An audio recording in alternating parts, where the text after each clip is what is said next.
Welcome to my YouTube channel HR educational hub মৰমৰ ছাত্ৰ ছাত্ৰীসকল। আজিৰ এই ভিডিঅ'টোত আমি আলোচনা কৰিম চৰাইদেউ জিলাৰ জেনেৰেল ছায়েন্সৰ প্ৰি-বোৰ্ড এক্সামিনেশ্যনৰ কুৱেশ্যন পেপাৰখন। ইয়াতে যি 45টা MCQ আছে সেইখিনি আমি 100% কনচেপ্টনৰ সৈতে আলোচনা কৰিম। মৰমৰ ছাত্ৰ ছাত্ৰীসকল, তোমালোকৰ জিলাত এক্সামবোৰ হৈ যোৱাৰ লগে লগে 7002824673 এইটো নম্বৰত তোমালোকে কুৱেশ্যন পেপাৰবোৰ পঠাই দিবা। মই তোমালোকক লগে লগে সেইবোৰ সলিউশ্যন কৰি দি দিম। আৰু তোমালোকক হেল্প কৰাৰ কাৰণে হোৱাটছআপ গ্ৰুপ বনোৱা হৈছে। হোৱাটছআপ গ্ৰুপৰ যিটো লিংক আছে সেইটো মই কমেণ্ট ছেকশ্যনত দি দিছোঁ। তোমালোকে হোৱাটছআপ গ্ৰুপত জইন হ'বলৈ নাপাহৰিবা। মৰমৰ ছাত্ৰ ছাত্ৰীসকল, অসমত যেতিয়াই যিটো জিলাত এক্সামবোৰ হৈ আছে লগে লগে মই কুৱেশ্যন পেপাৰবোৰ সলিউশ্যন কৰি দি আছোঁ। গতিকে তোমালোকে চেনেলটো ছাবস্ক্ৰাইব কৰি মোৰ লগতে লগ হৈ থাকিবা, যাতে তোমালোকে গোটেইখিনি কুৱেশ্যন পেপাৰ চাব পাৰা। কাৰণ মেট্ৰিক পৰীক্ষাত ভাল নম্বৰ পাবলৈ হ'লে প্ৰি-বোৰ্ড এক্সামিনেশ্যনৰ কুৱেশ্যন পেপাৰবোৰ সলিউশ্যন কৰা খুবেই ইম্পৰ্টেণ্ট হয়। তো চাওঁ আমি কেনেকুৱা ধৰণৰ প্ৰশ্ন আহিছে। এতিয়া প্ৰথম প্ৰশ্নটোত কৈছে, এজন ছাত্ৰই কপাৰ ছালফেটৰ দ্ৰৱণ এটা পৰিষ্কাৰ লোহ গজাল ৰাখে। ইয়াতে চোৱা কি আছে, কপাৰ ছালফেটৰ দ্ৰৱ আছে, তাৰ লগত ৰাখিছে কি তোমাৰ আইৰণ। লোৰ গজাল বুলি কৈছে। কিছু সময় পিছত লোৰ গজালটোত এটা মুগা ৰঙৰ আৱৰণ পৰে আৰু দ্ৰৱটোৰ নীলা ৰং হেতা সেউজীয়ালৈ ৰূপান্তৰিত হয়। এই বিক্ৰিয়াটো কিহৰ এক্সাম্পল হয়? এটা যেতিয়া কপাৰ ছালফেটে আইৰণৰ লগত বিক্ৰিয়া কৰে তেতিয়া তোমাৰ কি উৎপন্ন হয়? Iron sulphate. আৰু লগতে যিটো তোমাৰ কপাৰ আছে, কপাৰটো তোমাৰ ইয়াতে কি হ'ব? ছেপাৰেট হৈ যাব। আৰু কপাৰটো ছেপাৰেট হোৱাৰ লগে লগে ইয়াৰে যিটো তোমাৰ ৰং আছে সেইটো কি হয়? সেউজীয়ালৈ ৰূপান্তৰিত হয়। আৰু ইয়াতে তোমাৰ আইৰণ ছালফেট উৎপন্ন হয়। তো ইয়াতে চোৱা, তোমাৰ যিটো আইৰণ হয়, আইৰণটো কপাৰতকৈ বেছি সক্ৰিয় হয়। সেইকাৰণে আইৰণে কপাৰক ইয়াৰ পৰা কি কৰিছে? অপসাৰিত কৰিব পাৰিছে। তো তোমাৰ এই বিক্ৰিয়াটো কি বিক্ৰিয়া হ'ব? এটা অপহৰণ বিক্ৰিয়া হ'ব বা ডিছপ্লেচমেণ্ট ৰিয়েকশ্যন হ'ব। ডি অপশ্যনটো ইয়াৰে কাৰেক্ট অপশ্যন হ'ব। 2 নম্বৰ কুৱেশ্যনটো চাবা, তলৰ বিক্ৰিয়াটোৰ বাবে উক্তিসমূহৰ কোনকেইটা অশুদ্ধ? অশুদ্ধ কেইটা আমাৰ লাগে। তো আমাৰ শুদ্ধ কি কি আছে আমি সেইকেইটা আমি আগতে চাম। ইয়াতে চোৱা, লেড অক্সাইড আছে। লেড অক্সাইডৰ পৰা ইয়াতে তোমাৰ কি আহিছে? লেড আহিছে। অৰ্থাৎ ইয়াতে তোমাৰ কি হৈছে? লেড অক্সাইড বিজাৰিত হৈছে। লেড অক্সাইড বিজাৰিত হৈছে, তো এইটো আমাৰ কি হয়? কাৰেক্ট হয়। আৰু ইয়াতে চোৱা, কাৰ্বন আছে। কাৰ্বনটো তোমাৰ কি হৈছে? কাৰ্বন ডাই অক্সাইডলৈ কি হৈছে? জাৰিত হৈছে। কাৰণ কাৰ্বনৰ লগত অক্সিজেন যোগ হৈছে। তো অক্সিজেন যোগ হ'লে আমি তাক জাৰিত বুলি কওঁ, আৰু অক্সিজেন এৰি দিলে তাক আমি বিজাৰিত বুলি কওঁ। ইয়াতে তোমাৰ কি হৈছে? কাৰ্বন তোমাৰ কি হৈছে? জাৰিত হৈছে। তো কাৰ্বন জাৰিত হৈছে। এইটো 3 নম্বৰটো কাৰেক্ট হয়। কিন্তু আমাৰ লাগে অশুদ্ধটো, গতিকে 1 নম্বৰ আৰু 2 নম্বৰটো অশুদ্ধ হ'ব। 1 নম্বৰত কৈছে চোৱা, লেড বিজাৰিত হৈছে বুলি কৈছে, কিন্তু লেড অক্সাইডহে বিজাৰিত হৈছে, গতিকে এইটো ভুল হ'ব। আৰু তোমাৰ কাৰ্বন ডাই অক্সাইডটো অক্সিডাইজ হোৱা নাই, তোমাৰ কাৰ্বনহে অক্সিডাইজ হৈছে, গতিকে এইটো ভুল হ'ব। গতিকে ইয়াৰে 1 নম্বৰ মানে এ নম্বৰ অপশ্যনটো ইয়াৰে কি হ'ব? কাৰেক্ট অপশ্যন হ'ব। 3 নম্বৰ কুৱেশ্যনটো চোৱা, এজন ছাত্ৰই জানিব পাৰিলে যে খাদ্য কোম্পানীয়ে চিপছৰ পেকেটত নাইট্ৰজেন গেছ ভৰাই দিয়ে। কি উদ্দেশ্যেৰে নাইট্ৰজেন গেছ পেকেটিং কৰে? এটা চোৱা, যিটো আমাৰ নাইট্ৰজেন গেছ আছে, নাইট্ৰজেন গেছটো এটা তোমাৰ কি হয়? এণ্টি অক্সিডেণ্ট হয়। এণ্টি অক্সিডেণ্ট মানে যিয়ে তোমাক কি কৰে? অক্সিজেনৰ পৰা দূৰত ৰাখে। অক্সিজেনৰ পৰা দূৰত ৰাখা মানে কি? তোমাৰ সেইটো অক্সিডাইজিঙৰ পৰা তোমাৰ কি কৰে? সেইটোক বচাই ৰাখে। আৰু অক্সিডাইজিঙৰ পৰা বজাই ৰাখিলে সেইটো আমাৰ কি হয়? দুৰ্গন্ধিতা ৰোধ হয়। গতিকে আমাৰ এ নম্বৰ অপশ্যনটো কি হ'ব? কাৰেক্ট অপশ্যন হ'ব। মনত ৰাখিবা, ইম্পৰ্টেণ্ট কুৱেশ্যন হয়। 4 নম্বৰ কুৱেশ্যনটো চোৱা, তলৰ কোনটো উদ্ভিদৰ পৰা লিটমাছ দ্ৰৱ নিষ্কাশন কৰা হয়? ইয়াতে চোৱা, লিটমাছৰ দ্ৰৱৰ কথা কৈছে। তোমালোকে জানা লিটমাছৰ যিটো দ্ৰৱ হয় সেইটো থেল'ফাইটা বৰ্গৰ লিচে নামৰ উদ্ভিদৰ পৰা সংশ্লেষণ কৰা হয়। মনত ৰাখিবা। আৰু যিটো লিটমাছৰ যিটো প্ৰাৰম্ভিক যিটো বৰণ হয় সেইটো বেঙুনীয়া হয়। মনত ৰাখিবা, এইটো পৰীক্ষাত আহে। আৰু তোমাৰ ইয়াতে যিটো লিচেন হয় এইটো তোমাৰ কোনটো বৰ্গৰ হয়? এইটো থেল'ফাইটা বৰ্গৰ হয়। এই কথাটো মনত ৰাখিবা, এইটো কিন্তু ইম্পৰ্টেণ্ট হয়। তাৰপিছত 5 নম্বৰ কুৱেশ্যনটো চোৱা, পি হৈছে অম্লৰ এটা জলীয় দ্ৰৱ। এতিয়া চোৱা, পি হৈছে অম্ল। অম্ল মানে তোমাৰ ইয়াতে কি আছে? পিত এচিড আছে। এচিড থাকিলে তোমাৰ ইয়াতে কি আছে? হাইড্ৰজেন আয়ন বা হাইড্ৰনেম আয়ন আছে। আৰু কি হৈছে? ক্ষাৰকীয় দ্ৰৱ। কি তোমাৰ কি আছে? ক্ষাৰকীয় দ্ৰৱ হয়। অৰ্থাৎ ইয়াতে হাইড্ৰক্সাইড আয়ন আছে। যেতিয়া দুইটা দ্ৰৱণ পৃথকে লঘু কৰা হয় তেতিয়া কি ঘটিব? এটা চোৱা, লঘুকৰণ কৰা মানে কি? ইয়াতে তোমাৰ চোৱা, pH-ৰ ভেলু তোমাৰ কি হ'ব? ইনক্ৰিজ হ'ব। pH-ৰ ভেলু কি হ'ব? ইনক্ৰিজ হ'ব আৰু ক্ষাৰক যদি লঘু কৰা হয় তেতিয়াহ'লে এচিডৰ পৰিমাণ বাঢ়িব, অৰ্থাৎ হাইড্ৰক্সাইডৰ পৰিমাণ তোমাৰ কি হৈ যাব ইয়াতে কমি যাব। এইটো চোৱা পিএইচৰ মান বাঢ়িব, মানে পিৰ পিএইচ বাঢ়িব আৰু কিউৰ পিএইচৰ মান কমিব। এইটো তোমাৰ এ নম্বৰ অপশ্যনটো কি হ'ব, কাৰেক্ট অপশ্যন হ'ব। 6 নম্বৰ কুৱেশ্যনটো চাবা। এটা দ্ৰৱই গুৰি কৰি লোৱা কণীৰ খোলাৰ সৈতে বিক্ৰিয়া কৰি এটা গেছ উৎপন্ন কৰে। ইয়াতে চোৱা যিটো কণীৰ খোলাৰ কথা কৈছে, তো কণীৰ খোলাটো আমি সাধাৰণতে আমাৰ কেলছিয়াম কাৰ্বনেট বুলি আমি ধৰি লওঁ, আৰু এবিধ গেছ উৎপন্ন কৰে যিয়ে চূণ পানী ঘোলা কৰে। এতিয়া চোৱা চূণ পানী ঘোলা কৰা গেছ এটাই আছে, সেইটো হৈছে কি কাৰ্বন ডাই অক্সাইড। মনত ৰাখিবা, কাৰ্বন ডাই অক্সাইডে তোমাৰ কি কৰে, চূণ পানী ঘোলা কৰে, বা কেতিয়াবা কেতিয়াবা তোমাক ইয়াতে এইটো দিব পাৰে যে উৎপন্ন হোৱা গেছবিধে তোমাৰ কি কৰে, জ্বলি থকা মোমবাতিটো নুমায়, তথাপি কাৰ্বন ডাই অক্সাইড হ'ব। আৰু যিটো হাইড্ৰজেন গেছ আছে, হাইড্ৰজেন গেছে তোমাৰ কি কৰে, পপ চাউণ্ডেৰে জ্বলি উঠে, এইটো মনত ৰাখিবা। অৰ্থাৎ তোমাৰ কি কৰে, জ্বলি থকা মোমবাতি শিখাৰ ওচৰত আনিলে পপ চাউণ্ডেৰে জ্বলি উঠিব পাৰে। তো এনেকুৱা ধৰণৰ কিছুমান হিণ্টু দিয়া থাকিব পাৰে, তো তোমালোকে এইখিনি ভালদৰে মনত ৰাখিবলৈ ট্ৰাই কৰিবা। তো ইয়াতে তোমাৰ চূণ পানীৰ কথা কৈছে, হয়নে? তো ইয়াতে তোমাৰ চোৱা যিটো কণীৰ খোলা কেলছিয়াম কাৰ্বনেট, ইয়াৰ লগত যেতিয়া আমাৰ এচিডৰ বিক্ৰিয়া ঘটে তেতিয়া তোমাৰ কি হয়, ইয়াতে তোমাৰ কি উৎপন্ন হ'ব, কেলছিয়াম ক্লৰাইড উৎপন্ন হ'ব, লগতে তোমাৰ এইটো কাৰ্বন ডাই অক্সাইড উৎপন্ন হ'ব। ইয়াতে আমাৰ কোনটো দ্ৰৱত থাকে সেইটো আমাক সুধিছে, তো ইয়াতে হাইড্ৰক্লৰিক এচিড থাকিব, বা ইয়াতে তোমাৰ যিকোনো এচিড হ'ব পাৰে, জাষ্ট হাইড্ৰক্লৰিক এচিড বুলিয়ে নহয়। 7 নম্বৰ কুৱেশ্যনটো চোৱা। ৰশ্মিতাই তাইৰ পুৰণি সোণৰ কাণফুলি জোৰেৰে এটি আঙুঠি বনালে, ধাতুৰ কি গুণৰ বাবে এইটো সম্ভৱপৰ হৈছে? ইয়াতে চোৱা, সোণৰ কাণফুলি ভাঙি কি কৰিছে, আকৌ নতুনকৈ আঙুঠি বনাইছে। তো এইটো ধাতুৰ কোনটো গুণৰ কাৰণে বা ধাতুৰ কোনটো ধৰ্মৰ কাৰণে এইটো সম্ভাৱনা হৈছে, এইটো হৈছে মেলিয়েবিলিটি। এইটো চি অপশ্যনটো কি হ'ব, কাৰেক্ট অপশ্যন হ'ব। তাৰপিছৰ কুৱেশ্যনটো চাবা, এইটো 8 নম্বৰটো এছাৰচন ৰিজনিঙৰ কুৱেশ্যন দিছে। এছাৰচন ৰিজনিঙত কি কৈছে, বিভিন্ন ধাতুৱে পানী আৰু লঘু এচিডৰ সৈতে বিক্ৰিয়া কৰাৰ সক্ৰিয়তা বেলেগ বেলেগ হয়। তো কাৰেক্ট হয়, মানে তোমাৰ ধাতুবোৰৰ এচিড আৰু পানীৰ লগত বিক্ৰিয়া কৰাৰ যিটো ধাৰণা, সেইটো তোমাৰ বেলেগ বেলেগ হয়, এইটোতো সঁচা হয়। ৰিজনত কি কৈছে চোৱা, ইয়াতে ধাতুৰ সক্ৰিয়তা শ্ৰেণীত ধাতুটোৰ স্থানৰ ওপৰত নিৰ্ভৰ কৰে। সক্ৰিয়তা শ্ৰেণীৰ একেবাৰে ওপৰত থকা ধাতুবোৰ বেছি সক্ৰিয় হয়, এইটো তোমাৰ কি হয়, কাৰেক্ট হয়। তো তোমাৰ ইয়াতে চোৱা, ইয়াতে তোমাৰ সক্ৰিয়তাৰ শ্ৰেণীৰ কথা কৈছে, আৰু ইয়াতে তোমাৰ ডাইৰেক্টলি কি কৈছে যে বেলেগ বেলেগ হয় বুলি কৈছে এচিড আৰু পানীৰ লগত বিক্ৰিয়া কৰাৰ ক্ষেত্ৰত। গতিকে এইটো তোমাৰ বি অপশ্যনটো কাৰেক্ট হ'ব। এছাৰচন আৰু ৰিজন দুইটা শুদ্ধ হ'ব, কিন্তু ৰিজনটো এছাৰচনৰ শুদ্ধ ব্যাখ্যা নহয়। এইটো বি অপশ্যনটো কাৰেক্ট হ'ব, এইটো কিন্তু কনফিউজ নহ'বা। তাৰপিছত তোমাৰ 9 নম্বৰ কুৱেশ্যনটো চোৱা। 9 নম্বৰ কুৱেশ্যনত কি কৈছে, কোনটো সক্ৰিয়তাৰ শুদ্ধ অধক্ৰম, অধক্ৰম মানে বেছিৰ পৰা কমলৈ যাব লাগিব, ঠিক আছে। বেছিৰ পৰা কমলৈ গ'লে তোমাৰ কি কি হ'ব, মেগনেছিয়াম, এলুমিনিয়াম, জিংক আৰু আইৰণ। এইটো তোমাৰ এ নম্বৰ অপশ্যনটো কি হ'ব, কাৰেক্ট অপশ্যন হ'ব।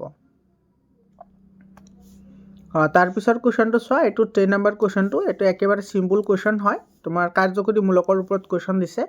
এলকহল হ'লে লাষ্টত তোমাৰ অল আহিব, লাষ্টত আহিব অল। তো এইটো চোৱা বিউটানল আছে, গতিকে এইটোৰ লগত এইটোৱে মিলিব, এইটোৰ লগত আহিব। তাৰপিছত কাৰ্বক্সিলিক এচিড হ'লে লাষ্টত তোমাৰ ঐক শব্দ আহে, কি শব্দ, ঐক শব্দ।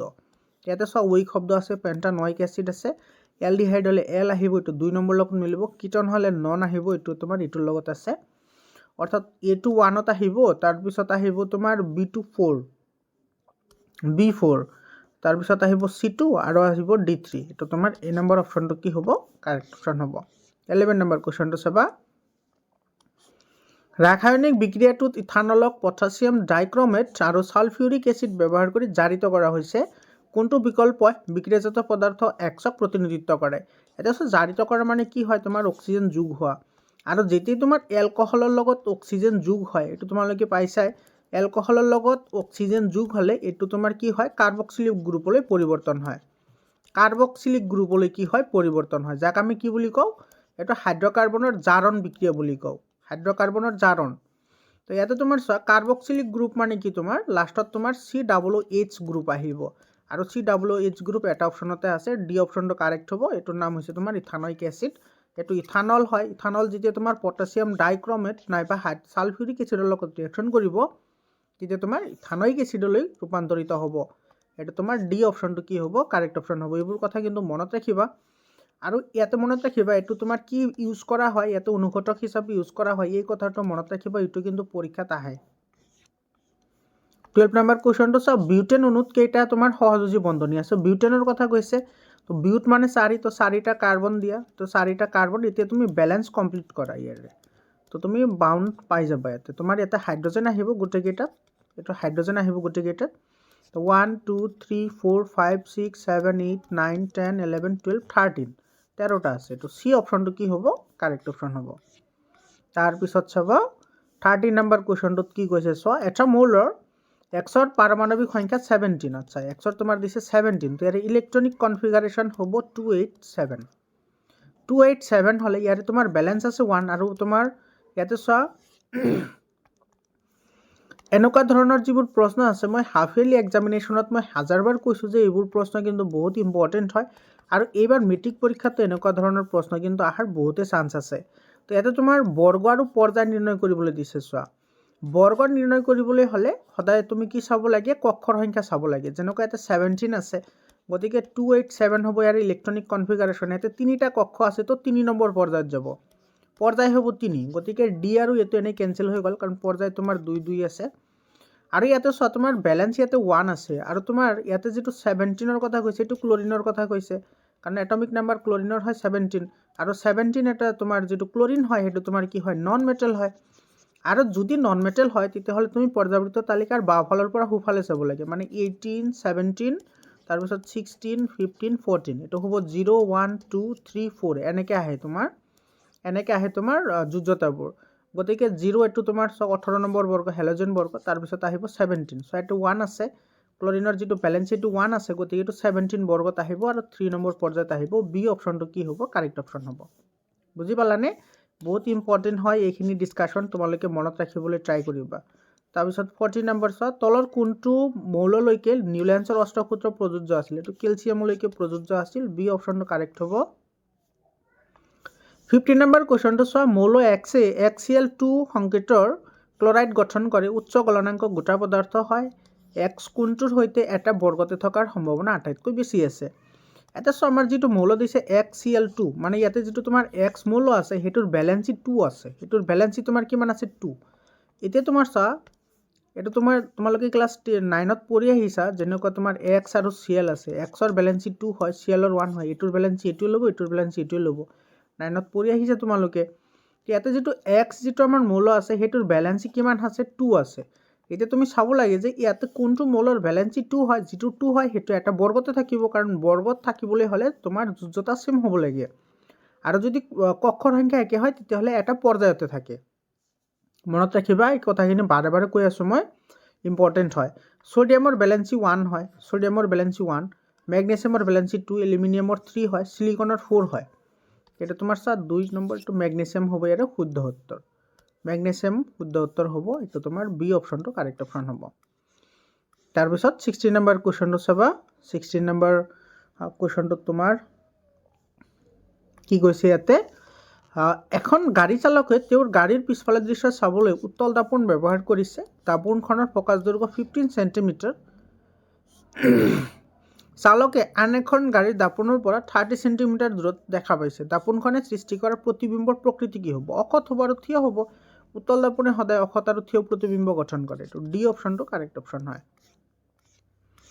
তাৰপিছত চোৱা, এইটো 17 নম্বৰ কুৱেশ্যন। ইয়াতে চোৱা, তোমাৰ ইয়াতে উত্তল লেন্স দিছে, উত্তল লেন্সৰ ইয়াতে তোমাৰ এফ আৰু 2Fৰ মাজত লক্ষ্যবস্তু এটা ৰাখিছে, সুধিছে যে তোমাক ইয়াতে প্ৰতিবিম্ব ক'ত গঠন হ'ব, সেইটো আমাক সুধিছে। এইটো চোৱা, প্ৰতিবিম্ব গঠনৰ বাবে প্ৰতিসৰিত ৰশ্মিসমূহ ক'ত লগ লাগিব সেইটো আমাক সুধিছে। তো এইটো 2F2ৰ আঁতৰত লাগিব, এইটো তোমাৰ বি অপশ্যনটো কাৰেক্ট হ'ব। এইটো যদি তুমি এনেকৈ যদি দিয়া, এইটো এনেকৈ যাব, আৰু এইটো তোমাৰ এনেকৈ যাব, এইটো তোমাৰ 2Fৰ বাহিৰত লাগিব, ইয়াতে তোমাৰ যোৰা লাগিব, এইটো তোমাৰ বি অপশ্যনটো কি হ'ব? কাৰেক্ট অপশ্যন হ'ব। তাৰপিছত চোৱা, 18 নম্বৰ কুৱেশ্যনটোত চোৱা কি কৈছে, 10 চেণ্টিমিটাৰ ফ'কাছ দৈৰ্ঘ্যৰ অৱতল লেন্সৰ ক্ষমতা হৈছে। ইয়াতে চোৱা, অৱতল লেন্সৰ কথা কৈছে। ইয়াতে অৱতল লেন্সৰ যিটো ফ'কাছ দৈৰ্ঘ্য হয়, অৱতল লেন্সৰ ফ'কাছ দৈৰ্ঘ্য সদায় তোমাৰ কি হয়? ইয়াতে তোমাৰ power of A concave lens, এইটো অৱতল লেন্স হয়। অৱতল লেন্স হ'লে তোমাৰ এইটো ইফালে থাকিব, এইটো তোমাৰ নিগেটিভ হ'ব। অৱতল লেন্স হ'লে কি হ'ব? নিগেটিভ হ'ব। আৰু 10 চেণ্টিমিটাৰ আছে, চেণ্টিমিটাৰক তুমি মিটাৰত কনভাৰ্ট কৰিলে কিমান হ'ব? 0.1 মিটাৰ হ'ব। আৰু পি ইকুৱেল টু তোমাৰ কি হয়? 1/f। এইটো ক্ষমতা, গতিকে 1 কি হ'ব? 0.1 হ'ব, মানে এইটো হ'ব তোমাৰ 10/1। আৰু এইটো তোমাৰ ফ'কাছ দৈৰ্ঘ্য নিগেটিভ আহিব, গতিকে এইটো হ'ব তোমাৰ -10। এই নম্বৰ অপশ্যনটো কি হ'ব? কাৰেক্ট অপশ্যন হ'ব। বুজি পালানে? এইটো এ নম্বৰ অপশ্যনটো কাৰেক্ট অপশ্যন হ'ব। তাৰপিছত 19 নম্বৰ কুৱেশ্যনটো চোৱা। 19 নম্বৰ কুৱেশ্যনত তোমাৰ কি কৈছে ইয়াতে? সাধাৰণতে চকুৰ পৰা লক্ষ্যবস্তুৰ এটা দূৰত্ব বঢ়ালে চকুৰ পৰা লেন্সৰ প্ৰতিবিম্বৰ দূৰত্ব। ইয়াতে কৈছে তোমাৰ চকুৰ পৰা লক্ষ্যবস্তুৰ দূৰত্ব বঢ়ালে চকুৰ লেন্সৰ পৰা যিটো আমাৰ কি আছে? প্ৰতিবিম্বৰ দূৰত্ব আছে, সেইটো কি হ'ব? প্ৰতিবিম্বৰ দূৰত্ব চেঞ্জ নহয়, এইটো তোমাৰ চেম থাকিব, ৰেটিনাতে গঠন হ'ব। প্ৰতিবিম্ব সদায় ৰেটিনাতে গঠন হয়। তাৰপিছত 20 নম্বৰ কুৱেশ্যনটো চোৱা। যেতিয়া বগা পোহৰ এটা প্ৰিজমৰ মাজেৰে প্ৰৱেশ কৰে, ইয়াৰ উপাদানবোৰৰ ৰংবোৰ বিভক্ত হয়। ইয়াৰ কাৰণ কি?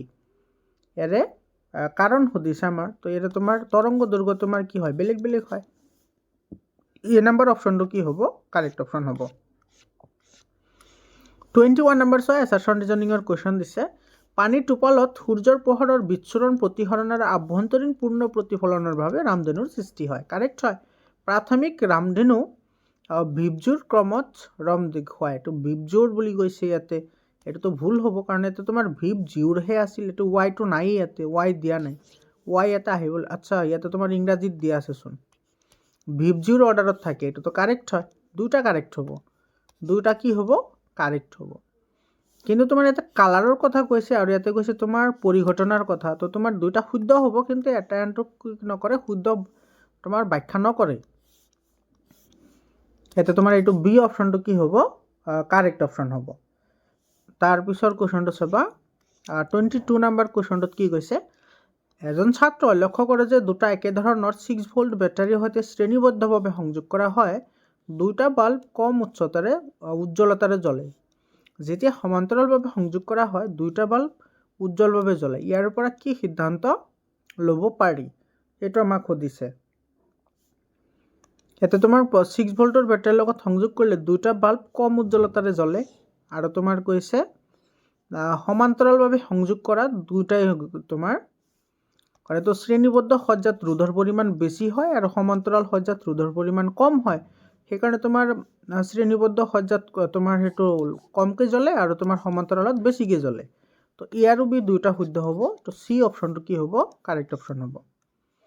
তাৰপিছত 23 নম্বৰ কুৱেশ্যন চাওক। তলৰ কোনটো ৰাশিয়ে বৈদ্যুতিক ক্ষমতা নিৰ্দেশ নকৰে? তো এইটো I/R², এইটো তোমাৰ বৈদ্যুতিক ক্ষমতা নিৰ্দেশ নকৰে। তাৰপিছত 24 নম্বৰ কুৱেশ্যনটো চোৱা। এইটো মিলাবলৈ দিছে, চোৱা। ইয়াতে তোমাৰ এটা দিছে ইলেক্ট্ৰিক কাৰেণ্ট, প্ৰবাহৰ একক কি? এম্পিয়াৰ। প্ৰবাহৰ একক হৈছে এম্পিয়াৰ। তাৰপিছত তোমাৰ পটেনচিয়েল ডিফাৰেঞ্চ, বিভৱভেদৰ একক হৈছে ভোল্ট। বিভৱভেদৰ একক ভোল্ট, এইফালে আছে, চোৱা, এইটো ভোল্ট এম্পিয়াৰ। আৰু তাৰপিছত আছে ৰেজিষ্টিভিটি, ৰোধকতা, ওম মিটাৰ, এইটোৰ লগত এইটো মিলিব। আৰু ইলেক্ট্ৰিক পাৱাৰ, বৈদ্যুতিক ক্ষমতাৰ একক তোমাৰ কি হ'ব? এই ওপৰত আছে এইখিনি, এইটো কুলম্ব পাৰ ছেকেণ্ড। গতিকে এইটো তোমাৰ এইটো চোৱা ডি নম্বৰৰ লগত মিলিব, এইটো ডিৰ লগত মিলিব। 25 নম্বৰ চোৱা। এডাল দণ্ডচুম্বক চিত্ৰ দেখুওৱাৰ দৰে দুটা অংশত ভঙা হৈছে। আচ্ছা, দুটা অংশত ভাঙিছে নেকি? তাৰপিছত তোমাৰ প্ৰশ্ন সুধিছে, ভঙা চুম্বকৰ দুটা মেৰুৰ সঠিক মেৰুত্ব লাভৰ কোনটো বিকল্পই দেখুৱাইছে? সেইটো আমাক সুধিছে। ইয়াতে তোমাৰ যিটো তোমাৰ ভাঙিছে চিত্ৰটো, এইটো তোমাৰ এইফালে এছ আছিল, ইফালে এন আছিল, গতিকে এইফালে তোমাৰ এছ আহি যাব, এন আহি যাব। এইটো তোমাৰ এই নম্বৰ অপশ্যনটো কাৰেক্ট হ'ব, এইটো এন হ'ব, এইটো এছ হ'ব।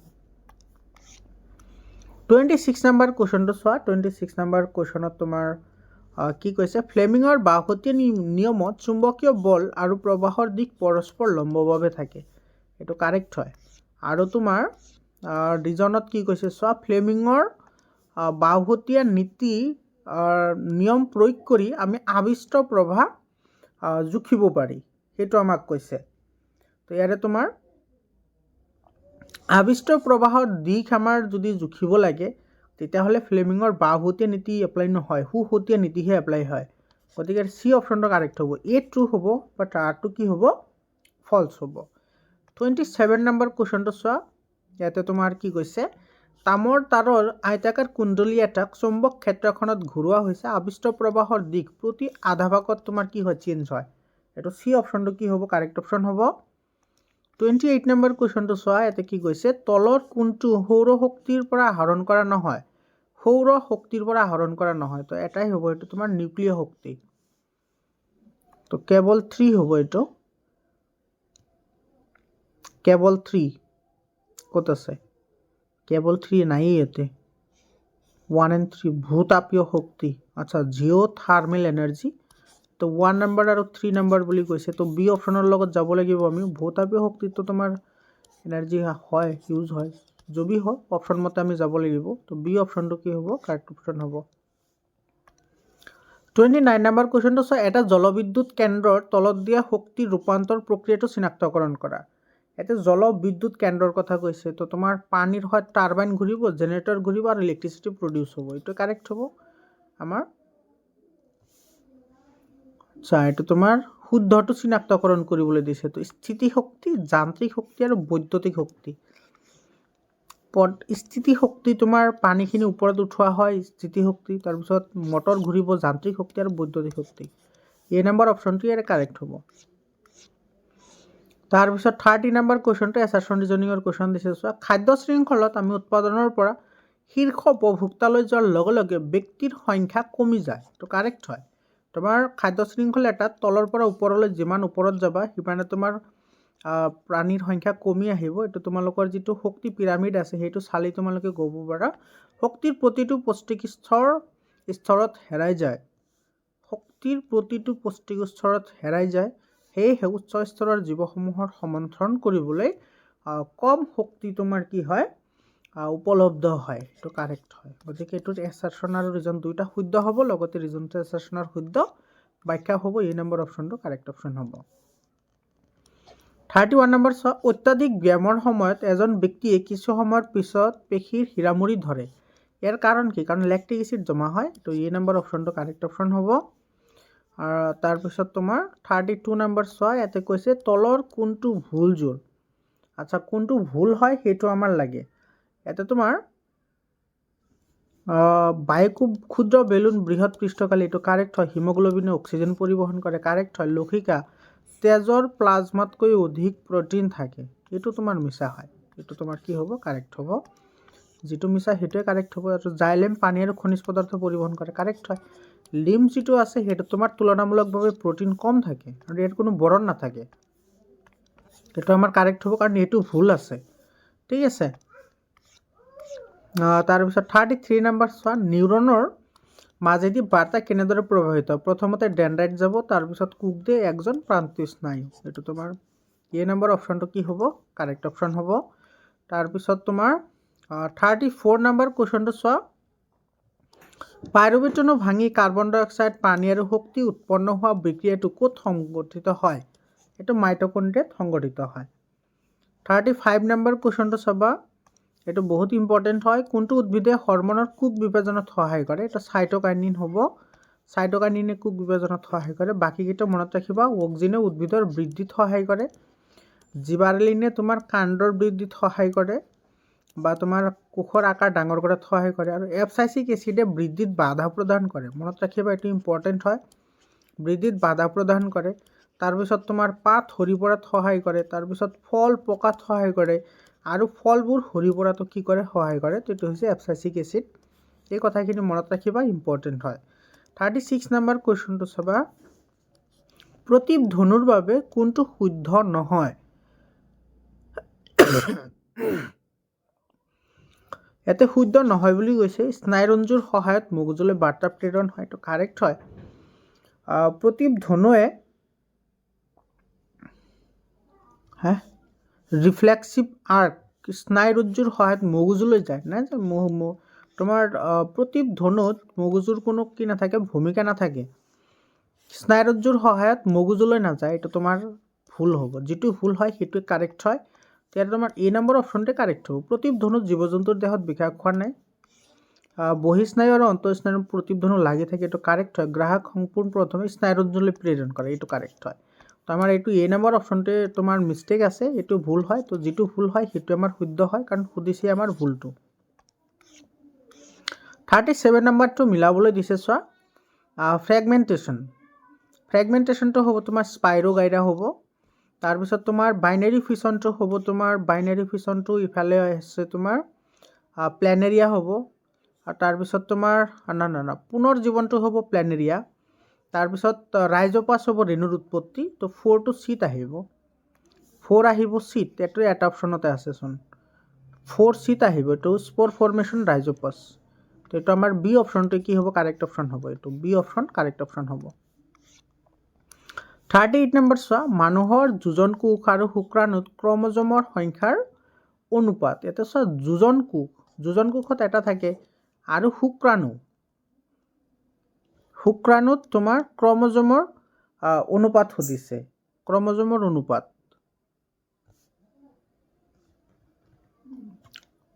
শুক্ৰাণুতো এটা থাকে আৰু এটা দিছে মানুহৰ যোজন কোষত তোমাৰ এটা থাকে। 1:1 হ'ব লাগিছিল। তো যোজন কোষত পিতৃ আৰু মাতৃৰ পৰা আহিলেও দুটা আৰু শুক্ৰাণুত থাকিব এটা। তো 2:1 হ'ব। এ নম্বৰ অপশ্যনটো কাৰেক্ট অপশ্যন হ'ব। 39 নম্বৰ, অযৌন প্ৰজননৰ মুকুলোদ্গম ক'ত সংঘটিত হয়? ইষ্টত সংঘটিত হয়।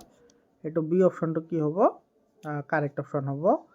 তাৰপিছত তোমাৰ তলৰ কোনটো সমবৃত্তি অংগ চোৱা। সমবৃত্তি মানে কাম একে কৰে, উৎপত্তি স্থান বেলেগ হ'ব পাৰে, গঠন বেলেগ হ'ব পাৰে।